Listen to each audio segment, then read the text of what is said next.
America woke up confident, but the ice storm had other plans. Mississippi and Tennessee looked outside and said, "Is this snow or did the sky just rage quit?" Roads turned into free ice skating rinks, but without music, medals, or dignity.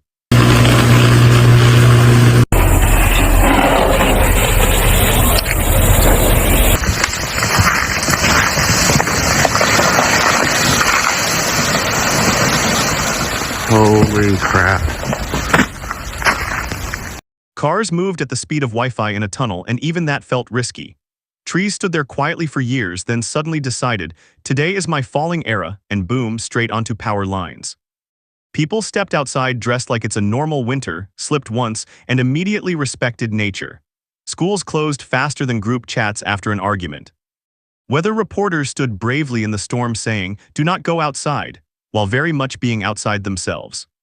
Southern states don't fear hurricanes, but a little ice shows up and everyone panics like the internet just went down. Meanwhile, kids prayed for snow days, adults prayed for electricity, and dogs refused to walk like, "I did not sign up for this." The ice storm didn't just freeze roads, it froze plans, patience, and common sense. One thing is clear: when ice hits the South, chaos doesn't knock, it slips in dramatically.